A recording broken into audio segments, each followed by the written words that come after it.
Hello everyone, नमस्कार। मैं रोहित स्वागत करता हूं आप सबका अपने एक नए सेशन में। दोस्तों, हम लोग ईएमआरएस एग्ज़ाम और upcoming D triple SB exam के लिए एक नया सीरीज स्टार्ट किए हैं। और इसमें हम लोग क्या कर रहे हैं कि जो स्पेशली आपका जनरल वाला पार्ट है, जनरल पेपर का, हम लोग यहाँ जितने भी प्रीवियस ईयर क्वेश्चन पेपर हुए हैं NVS KVS D triple SB का, उसको हम यहाँ सॉल्व कर रहे हैं। क्योंकि ईएमआरएस एग्ज़ाम पहली बार कंडक्ट हो रहा है, तो इसका कोई अभी पेपर हुआ नहीं है इसके पहले। तो इसके जनरल पार्ट को लेकर के बहुत ज़्यादा कन्फ्यूजन है। तो इसमें हम लोग इंग्लिश, हिंदी और आईसीटी के क्वेश्चंस देखेंगे, टीचिंग एप्टीट्यूड के प्रश्न देखेंगे। और इसके साथ ही साथ आपका जो जनरल करंट अफेयर्स का पार्ट है, करंट अफेयर्स में जीके और जीएस, यानी करंट अफेयर्स, और जो स्टैटिक पोर्शन है आपका हिस्ट्री, ज्योग्राफी, पॉलिटी, इकोनॉमिक्स, इसमें किस प्रकार के प्रश्न पूछे गए थे, उसको यहाँ डिस्कस करेंगे। क्योंकि आप ये समझिए कि किसी भी एग्जाम के लिए जो प्रीवियस ईयर क्वेश्चन पेपर होता है वो बहुत इंपॉर्टेंट होता है। और इसका सिलेबस सिमिलर है आपके एनवीएस एग्जाम की तरह। तो एनवीएस पीजीटी के जो है और सेट हमने सॉल्व किया था, ये सेट 7 है। क्योंकि पीजीटी में भी कई सेट हुए थे, अलग अलग सब्जेक्ट के अलग अलग पेपर हुए थे। तो अभी हम लोग केवल जनरल जो पार्ट है वही क्वेश्चन हम यहाँ देख रहे हैं। और निश्चित रूप से यहाँ सेशन काफ़ी इंपॉर्टेंट होने वाला है। जो लोग ये हमारे एग्जाम के लिए अप्लाई किए हैं, तो इससे उनको एक आइडिया भी लग जाएगा कि जनरल पार्ट में किस प्रकार से प्रश्न पूछे गए थे और क्या हमारी अप्रोच होनी चाहिए। तो इस सब चीज़ों के संदर्भ में हम आप लोग आगे बात भी करेंगे, ठीक है। तो आइए हम लोग स्टार्ट करते हैं। देखिए, पहला जो हमारा स्टार्ट हो रहा है ये इंग्लिश से शुरुआत है। I can not interview these candidates, फिर डैश है, I knew their academic background. देखिए, इंग्लिश में 10 क्वेश्चन आ रहे हैं अगर पीजीटी की बात करते हैं। देखिए, इंग्लिश आपका, हिंदी, सारे जो भी आपने टीचिंग पोस्ट के लिए अप्लाई किया है, नॉन टीचिंग पोस्ट के लिए, ये सारे सेक्शन सब में कॉमन है। जीएस का आपका जो भी पार्ट है, रीजनिंग का, आप समझ रहे हैं ना। तो इसलिए आप बहुत अच्छे से चीज़ों को देखिए, समझिए, और किस प्रकार से चीज़ों को करना है, हमारी क्या अप्रोच होनी चाहिए, हम लोग बीच बीच में डिस्कस भी करते रहेंगे। तो इसलिए आपको सबसे इंपॉर्टेंट ये है कि आपकी प्रश्नों से परिचित होना बहुत ज़रूरी है। सबसे ज़्यादा इंपॉर्टेंट यही है कि आप प्रश्नों से परिचित हों कि किस प्रकार का ट्रेंड रहा है टीचिंग एग्जाम्स में प्रश्नों को पूछे जाने का। और जब तक आप ये चीज़ें नहीं करते हैं तब तक आपको एक आइडिया नहीं लगता है। तो आइए फिर हम लोग देखते हैं। I can not interview these candidates जैसे I know their academic background. तो इसमें आपका एनालिस फिल किया जाएगा। मैं इन कैंडिडेट के जो इंटरव्यू नहीं ले सकता जब तक मैं इनके एकेडमिक बैकग्राउंड के बारे में नहीं जानता। थोड़ा सा देखिए, इस प्रकार के प्रश्नों को आप समझिए कि थोड़ा सा आप इसका अर्थ निकालने का प्रयास करिए। जब आप इसके जो है अर्थ निकाल लेंगे तो चीज़ें क्या फिल किया जाएगा, वो चीज़ें आप जो है ईजिली वहाँ फिलअप कर पाएंगे, ठीक है। Select the correct passive form of the given sentence. देखिए भाई, एक सेंटेंस दिया गया, एक्टिव पैसिव से भी प्रश्न आते हैं। सबसे पहले तो देखिए, आपको सिलेबस से भली भांति परिचित होना पड़ेगा। और जब तक आप सिलेबस से परिचित नहीं होते हैं, चीज़ें उतनी अच्छी नहीं हो पाती हैं। तो सिलेबस थोड़ा सा सबसे पहले डिस्कस कर लेते हैं। इंग्लिश में आपकी वर्ब है, टेंस है, वॉइस, सब्जेक्ट, वर्ब, एग्रीमेंट है, आर्टिकल्स है, comprehension, fill in the blanks है, एडवर्ब, एरर करेक्शन है, सेंटेंस रीअरेंजमेंट है, अनसीन पैसेज है, वोकैब है, एंटोनिम्स, सिनोनिम्स है, और ग्रामर है, इडियम फ्रेजेस है। ठीक है, इतने टॉपिक दिए गए हैं, तो आपको उन्हीं प्रश्नों जो है टॉपिक को तैयार भी करना है। तो देखिए, भैया यहाँ पैसिव वॉइस आपको फाइंड आउट करना है।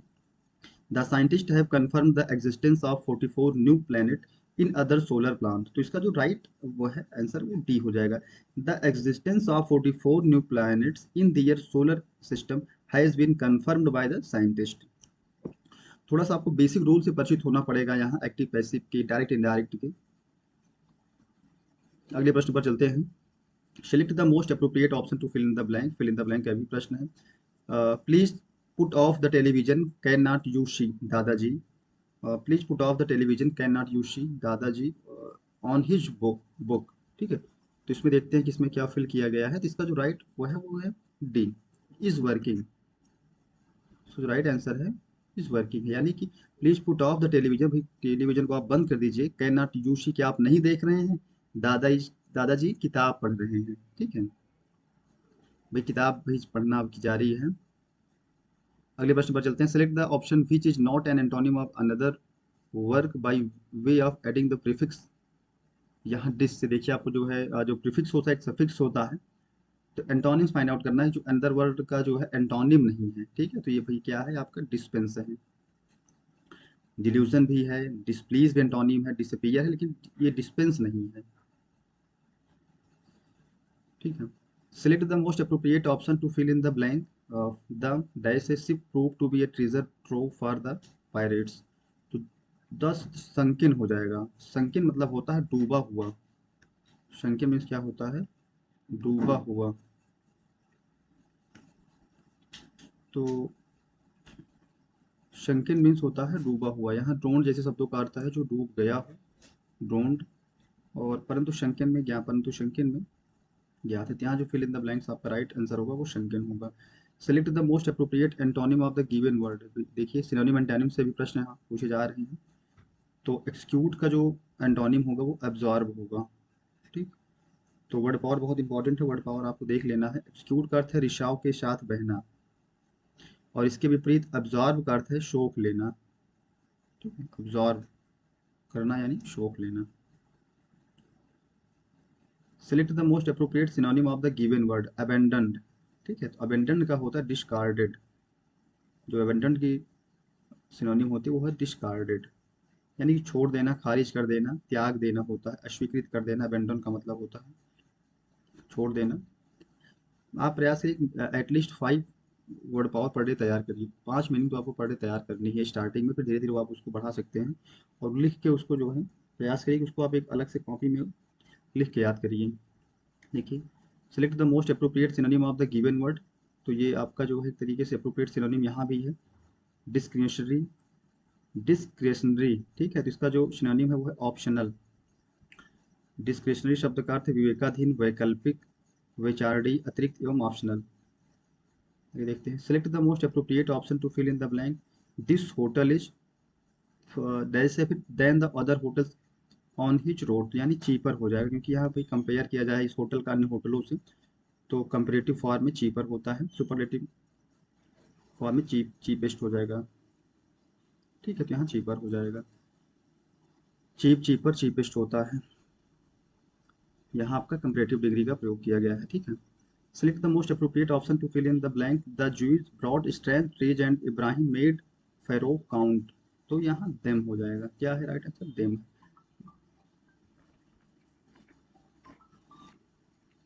एक मिनट, थोड़ा फोन आ रहा है। हेलो भैया, भैया नमस्कार भैया, थोड़ा सा यार पेपर सॉल्व कर रहे थे। अरे वो करवा रहे यूट्यूब के लिए, तो हाँ कर लेते हैं, बात करते हैं आपसे। Okay okay.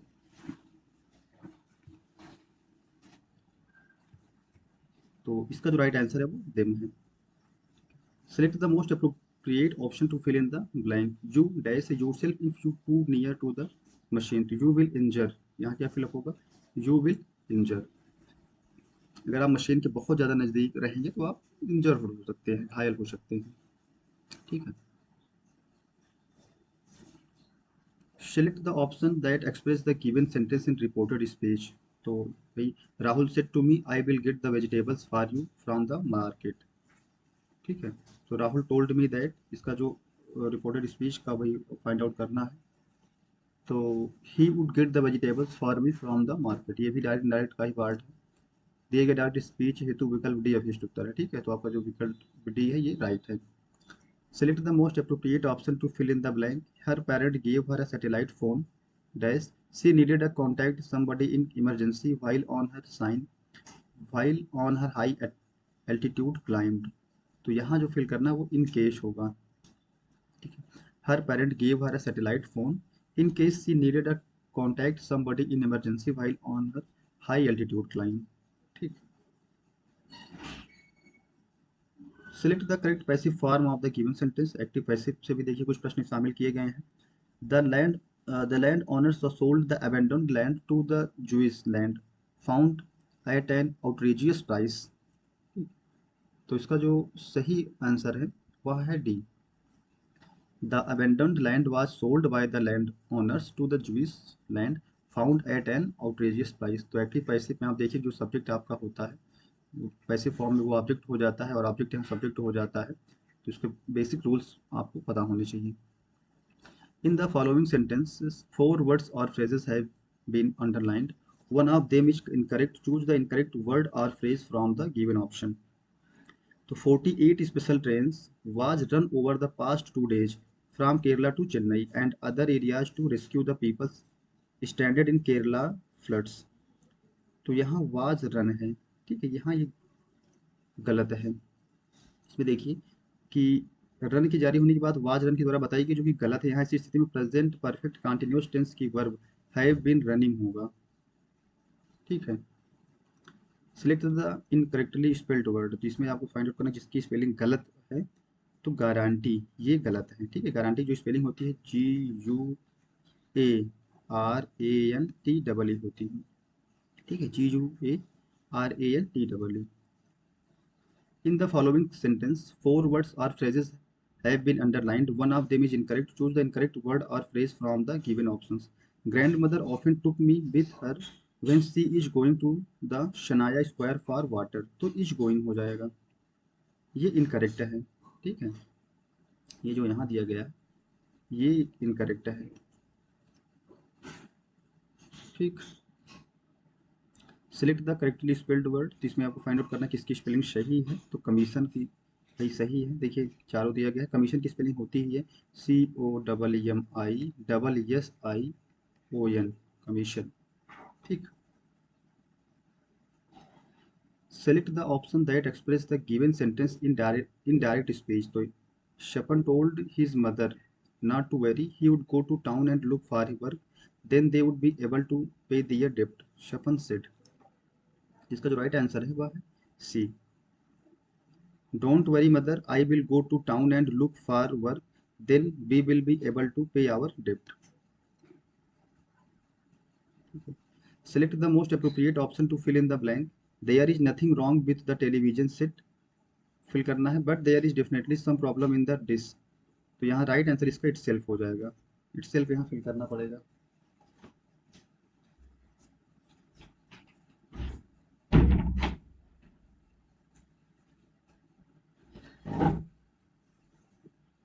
अगले प्रश्न पर चलते हैं। तो इंग्लिश के 20 क्वेश्चन थे, अब हिंदी यहाँ से स्टार्ट हो रहा है। हिंदी देखिए, स्त्रीलिंग शब्द है, तो यहाँ धोबिन जो शब्द है, धोबी का स्त्रीलिंग धोबिन होता है। उसके बाद इसे छुटाते हैं। देखिए मुहावरा है, मुट्ठी गर्म करना तो रिश्वत देना। देखिए हिंदी में जनरली ऐसे ही प्रश्न पूछे जाएंगे, ठीक है, तो हिंदी के लिए बहुत ज़्यादा आपको नहीं परेशान होना, इसी प्रकार के प्रश्नों की तैयारी आपको करनी है। ये आपके एनवीएस का पेपर है, आप देख लीजिए कैसे प्रश्न उसमें पूछे गए थे। मुट्ठी गर्म करना यानी रिश्वत देना।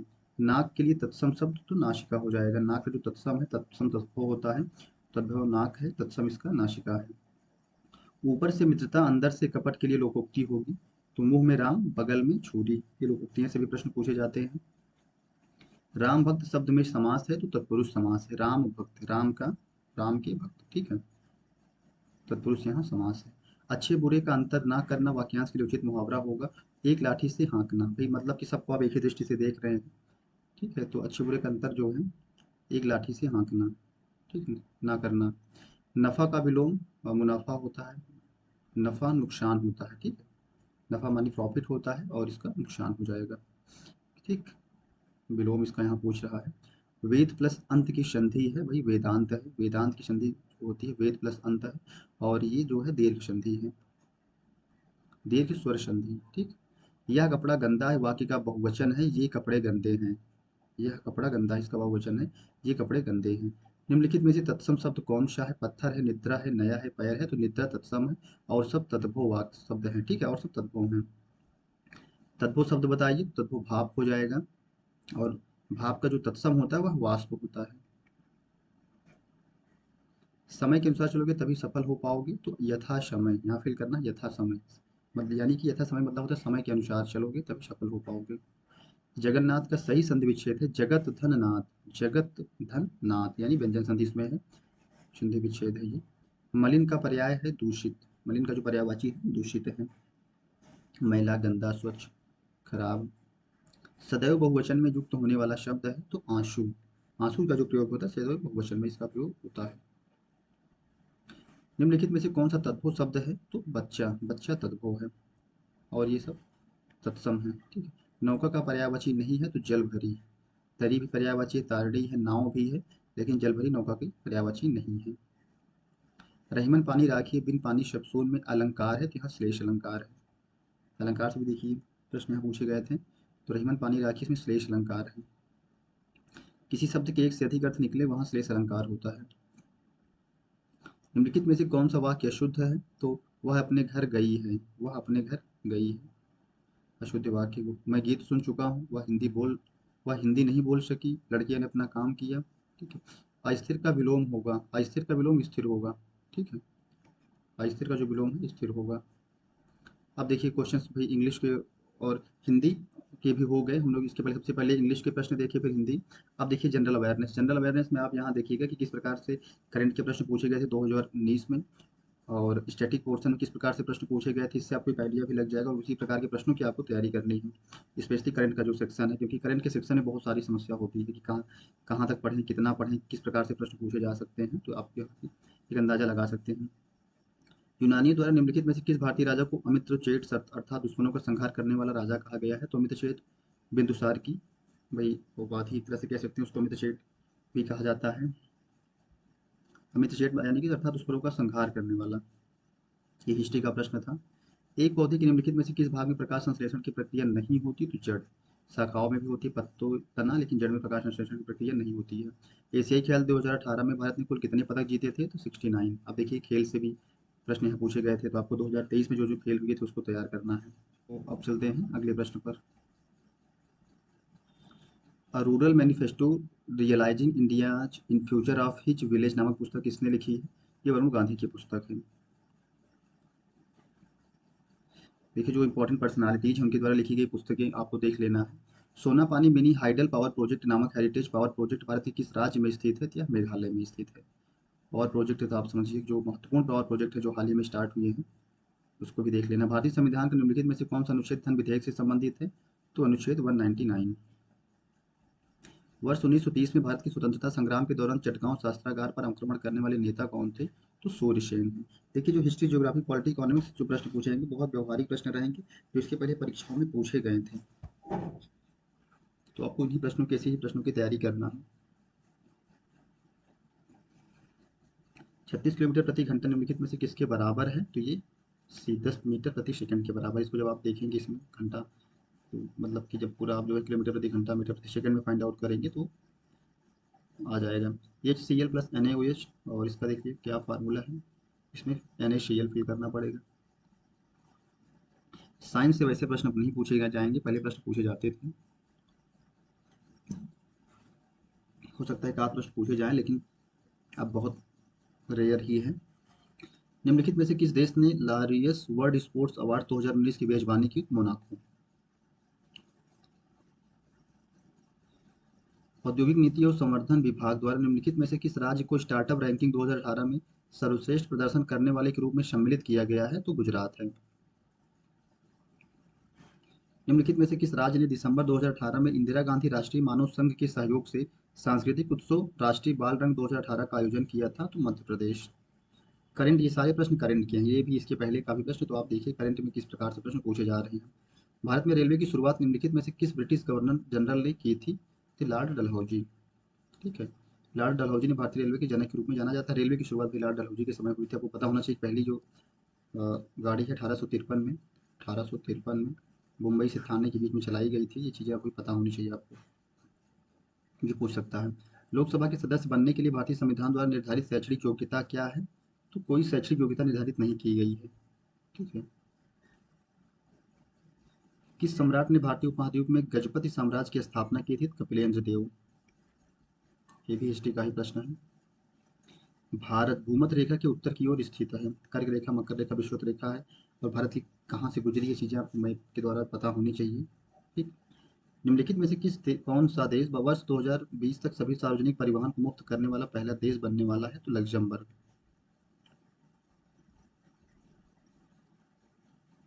दुनिया के पहले थर्मल बैटरी संयंत्र का अनावरण निम्नलिखित में से किस राज्य में हुआ है। था आंध्र प्रदेश। अब यहाँ देखिए क्या फिल करना है।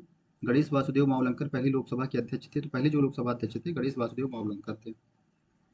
भगवान गौतम बुद्ध के जीवन काल में प्राचीन भारत में कितने महाजनपद या महान राज्य मौजूद थे। तो 16 महाजनपद थे। ठीक है। भारत में निम्नलिखित में से किस भौगोलिक क्षेत्र की ऊंचाई सबसे कम है। तो कुट्टनाड।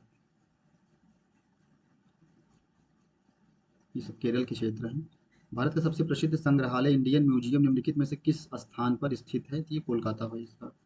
इंडियन म्यूजियम जो संग्रहालय है कोलकाता में स्थित है। प्रधानमंत्री ग्राम सड़क योजना किस वर्ष शुरू की गई थी। 2000 में। प्रधानमंत्री ग्राम सड़क योजना 2000 में स्टार्ट की गई थी। निम्नलिखित में से किस खिलाड़ी को राजीव गांधी खेल रत्न पुरस्कार 2018 दिया गया था। विराट कोहली। आप देखिए आपको खेल से भी जो राजीव गांधी खेल रत्न पुरस्कार है, अर्जुन पुरस्कार है, पद्म भूषण, पद्म विभूषण, ये सब तैयार करना है 2023। 23 की। फ्रेंच गुयाना से नवंबर 2018 में यूरोपीय प्रक्षेपण कंपनी एरियन स्पेस द्वारा निम्नलिखित किस देश का पृथ्वी अवलोकन उपग्रह मोहम्मद V1B लॉन्च किया गया? तो मोरक्को, मोरक्को है।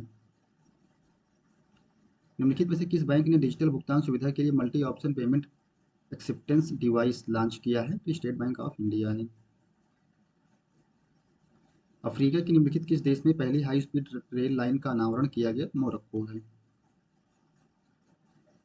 राष्ट्रमंडल खेल 2018 में किस भारतीय खिलाड़ी ने महिला एकल टेबल टेनिस खेल में स्वर्ण पदक जीता? तो मनिका बत्रा। राइट आंसर इसका मनिका बत्रा है। निम्नलिखित में से किस नेता का जन्मदिन मनाने के लिए हर साल 12 जनवरी को राष्ट्रीय युवा दिवस मनाया जाता है? बहुत इंपॉर्टेंट है और अक्सर परीक्षाओं में पूछा जाता है। स्वामी विवेकानंद है। भारतीय संविधान का निम्नलिखित में से कौन सा अनुच्छेद राज्यपाल द्वारा विशेष संबोधन से संबंधित है? तो अनुच्छेद 176 है, अनुच्छेद 176 है। रीजनिंग के यहाँ सेक्शन है। रीजनिंग क्या हम लोग टीचिंग एप्टीट्यूड देख लेते हैं। रीजनिंग के लिए हम लोग अलग से शुरू करेंगे क्योंकि उसमें ज़्यादा टाइम भी लगेगा, सॉल्व भी करना रहेगा। अध्ययन का निम्न में से कौन सा सिद्धांत संयोजनवादी सिद्धांतों के अंतर्गत आता है? देखिए टीचिंग एप्टीट्यूड का सेक्शन है और इसमें टीचिंग एप्टीट्यूड के भी प्रश्न पूछे जाएंगे, तो आप समझिए कि टीचिंग एप्टीट्यूड को लेकर के बहुत ज़्यादा समस्या हो रही है कि कैसे प्रश्न पूछे जाएंगे, कहाँ से तैयार करना है, सारी चीज़ें आपको यहाँ से क्लियर हो जाएंगी कि प्रश्नों का लेवल टीचिंग एप्टीट्यूड में किस प्रकार का हो सकता है। ठीक है, तो आगे हम लोग बात करेंगे कि आपको तैयारी कहाँ से करनी है। अध्ययन का निम्न में से कौन सा सिद्धांत संयोजनवादी के अंतर्गत आता है? तो स्किनर का क्रिया प्रसूत अनुबंधन सिद्धांत है। ठीक है। अरुणा डेन को बेन तथा वाज को सा पड़ती है, उसे शब्दों के उच्चारण में समस्या हुआ, शॉर्ट टर्म मेमोरी डिफिशियंसी से पीड़ित है। अरुणा की अध्ययन अक्षमताओं को किस रूप में वर्गीकृत किया जा सकता है? तो डिसलेक्सिया है। देखिए यहाँ से डिसलेक्सिया, डिसग्राफिया, डिसकैलकुलिया है, ये सब चीज़ें अक्सर पूछी जाती हैं। मांसपेशी दुर्विकरण जो है ये चल वही तो दुर्बलता का एक प्रकार है। रवि ने 4 महीने की उम्र में सहारे के साथ बैठना शुरू किया और 10 महीने की उम्र में खड़े होने लगा। विकास की इन अनुसूचियों को कहा जाता है? तो चरणबद्ध विकास, यानी कि जब बच्चे का विकास होता है तो वो एक क्रमबद्ध तरीके से होता है। निम्न में से कौन सा एक भाषा शिक्षक की वांछनीय विशेषता नहीं है? तो केवल कक्षा के परिदृश्य में सीखने के अवसर देना। केवल देखिए दे ये वांछनीय विशेषता नहीं है। जो आवश्यक है, शिक्षार्थी केंद्रित कक्षा बनाना होना चाहिए, प्रश्न पूछने का अच्छा कौशल होना, छात्रों के मौलिक कार्यों की सराहना करना, यानी कि बच्चों की भी फुल जो है उसमें इन्वॉल्वमेंट होनी चाहिए। जिस प्रकार से भाई अब देखिए समावेशी शिक्षा हो रही, चाइल्ड सेंटर्ड एजुकेशन की बात किया जा रहा है, तो इसको देखना है। किसी संस्थान संस्कृति की विशिष्टता और विविधता के बारे में अध्ययन अंतर्निर्दिष्ट करने का सबसे अच्छा तरीका क्या है? तो राइट आंसर बी है, संस्कृति को समझने के लिए स्थानीय, क्षेत्रीय और कला केंद्रों की यात्राएं। शेरोन एक साल का लड़का है जो आंखों के संपर्क से बचता है। उसके पास विशिष्ट मजबूरी है कि वह शब्दों को दोहराए और वाणी रहित ध्यान ध्वनि के प्रति अति संवेदनशील रहे। उसके किस चीज से ग्रसित होने की संभावना है? तो स्वलीनता, वो अपने में ही यानी कि लीन रहना। कला शिक्षक को विद्यार्थी की कलाकृति के मूल्यांकन के लिए निम्न में से किस सूचकांक का उपयोग नहीं करना चाहिए? तो कला संबंधी गतिविधि करते समय साथियों के साथ संबंध। निम्नलिखित में से कौन सा समग्र शिक्षा का उद्देश्य नहीं है? तो इसका राइट आंसर हो जाएगा फर्स्ट, छात्रों के बीच आर्थिक अंतर को कम करना। ये नहीं है और सारे हैं। ठीक है, तो आप लोग क्या करिए कि वीडियो बीच में आप उसको रोक करके पूरा ऑप्शन आप पढ़िएगा, अच्छे से उसको देखिएगा और थोड़ा सा आप खुद से एनालिसिस करिएगा, समझिएगा। ठीक है, तब एक आपको जो है आइडिया लगेगा किस प्रकार से प्रश्न पूछे जा रहे हैं और आंसर कैसे आपको फाइंड आउट करना है। निम्नलिखित में से कौन सा प्राथमिक स्तर पर सामाजिक विज्ञान को पढ़ाने का उद्देश्य होना चाहिए? इसका राइट आंसर बी हो जाएगा, बच्चों को सामाजिक मुद्दों के प्रति संवेदनशील बनाना और उनमें विभिन्नता और विविधता के प्रति सम्मान विकसित करना। 4 वर्ष का रोहित उस आइसक्रीम ट्रीट को लेकर अधीर है जिसका वादा कल के लिए किया गया है। आज नियमित अंतराल पर वह पूछता है कि कल आया या नहीं। निम्नलिखित में से अभी तक रोहित में विकसित नहीं हुआ है समय अवधारणा। राइट आंसर इसका हो जाएगा डी। निम्न में से कौन सा कारक भावनात्मक रूप से प्रभावित नहीं करता है? तो विकास मूलक प्रभाव। राइट आंसर इसका विकास मूलक प्रभाव हो जाएगा। गणित पढ़ाते समय विश्लेषणात्मक पद्धति का उपयोग करने का परिणाम क्या होता है? तो अज्ञात से ज्ञात तथ्यों की ओर ले जाता है। प्रयोगात्मक शोध के संदर्भ में निम्न में से कौन सा सत्य है, कौन सा तथ्य सत्य है? तो यह प्रयत्न त्रुटि विधि अपनाती है। अगले प्रश्न पर चलते हैं। निम्नलिखित में से सामाजिक विज्ञानों को पढ़ाने की वह कौन सी रणनीति है जो शिक्षा के विभिन्न चरणों के माध्यम से समय की निरंतर अखंड शिक्षा का बढ़ावा देती है? तो कालानुक्रमिक दृष्टिकोण। राइट आंसर इसका डी हो जाएगा। शिक्षा के विषय में निम्न वाक्य किसने कहा था? शिक्षा से मेरा मतलब बच्चे और मनुष्य के शरीर, मस्तिष्क और आत्मा में सर्वश्रेष्ठ सर्वांगीण विकास है, यह महात्मा गांधी का है। एक चीज़ आपको ध्यान देना है कि जो जैसे विवेकानंद हो गए, अरविंद घोष हैं, रविंद्रनाथ टैगोर हैं, इनकी कुछ स्टेटमेंट हर परीक्षा में पूछे जा रहे हैं। समान संख्या में लड़कों और लड़कियों का विभिन्न स्तरों पर और विविध रूपों में शैक्षिक सेवाएं प्राप्त करना, इसका राइट आंसर लैंगिक समानता का एक उदाहरण है। ठीक। तो निम्नलिखित आकृति को देखें और गेस्टाल्ट द्वारा प्रस्तावित वैचारिक संगठन के सिद्धांत की पहचान करें। ये निरंतरता का नियम है। ठीक है। थॉर्नडाइक के अनुसार निम्न में से कौन सा नियम अध्ययन का तृतीय नियम है? तो तत्परता का नियम। थॉर्नडाइक के आपको देख लेना है कितने नियम उन्होंने दिए थे, कौन कौन से। अभ्यास का नियम है, तत्परता का नियम है, प्रभाव का नियम है। ठीक है। किसी भाषा का उपसमूह जो एकल शब्दों, वाक्यांशों और वाक्यों के अर्थ और उचित उपयोग के समझने से संबंधित है, उसे शब्दार्थ विज्ञान के रूप में जाना जाता है।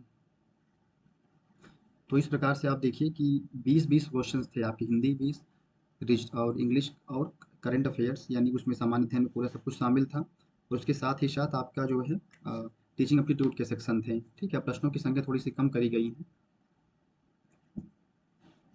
तो आई होप आपको इससे एक आइडिया लगा ही होगा।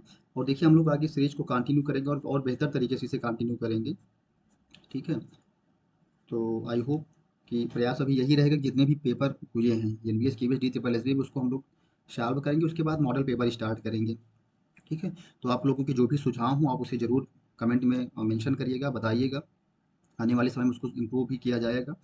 ठीक है। और आपको बस आपके पास जो भी रिसोर्सेज हैं आप उसी के हिसाब से तैयारी आपकी जो है उसको कंटिन्यू करना है। और बस बहुत अच्छे तरीके से, ठीक है, जो भी आपके पास रिसोर्सेज हैं, अपने जो भी नोट्स बनाए हैं सब्जेक्ट का, खूब अच्छे तरीके से उसको आप करिए। और हम लोग ये आगे मॉक टेस्ट भी स्टार्ट करने वाले हैं, मॉडल पेपर आपकी प्रीवियस ईयर क्वेश्चन के बेस्ड पर ही। तो निश्चित रूप से चीज़ें आप लोगों के लिए हेल्पफुल रहेंगी, हम सब के लिए। जो भी आपका सुझाव हो आप ज़रूर दीजिएगा। Okay, thank you so much and all the very best.